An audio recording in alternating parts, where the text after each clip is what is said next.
By 1st October 2014, the East African Community should have concluded, signed and ratified the Economic Partnership Trade Agreements with the European Union. This, though, has not come to pass. Because of the negotiations which are 7 years old, a transitional quota-free duty-free arrangement had allowed EAC exports to the EU, which is now no more. So the EU, within that context, pointed out that countries that will not have signed and ratified or taken steps to sign and ratify by 30th September will no longer be eligible to access the EU market under the Market Access Regulation 1528 of 2007. So that so-called EPA framework agreement has now expired. EAC exporters to Europe now have to resort to the unilateral unnegotiated EU-offered everything but arms regime.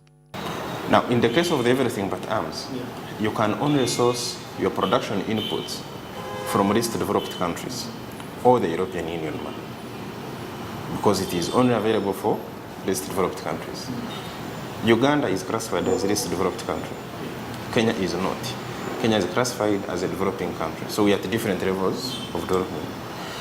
Now, if for a Ugandan manufacturer uses production inputs imported from Kenya, depending on the value that they make to the final product, the product may not qualify for preferential treatment into the EU market. While Uganda has most of the goods still qualifying for duty-free access because they are largely agricultural, this scenario may not be sustainable. Meanwhile, for those exporting right now, they will have to use the GSPA form to make declaration to the EU customs, a change from the Euro 1 form. Those exporters who had already sent their consignments with the Euro 1 and their consignments are not in at the port of entry in the European Union market as of yesterday, so either they arrived today morning or are still expected to arrive, we encourage them to come to Export Promotion Board and apply retrospectively for issuance of GSP Form A.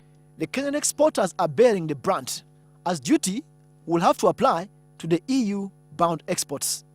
The EAC is now under pressure to conclude a deal where the EU market is seesawing in a stick and carrot scenario. Samuel Setumba, NTV,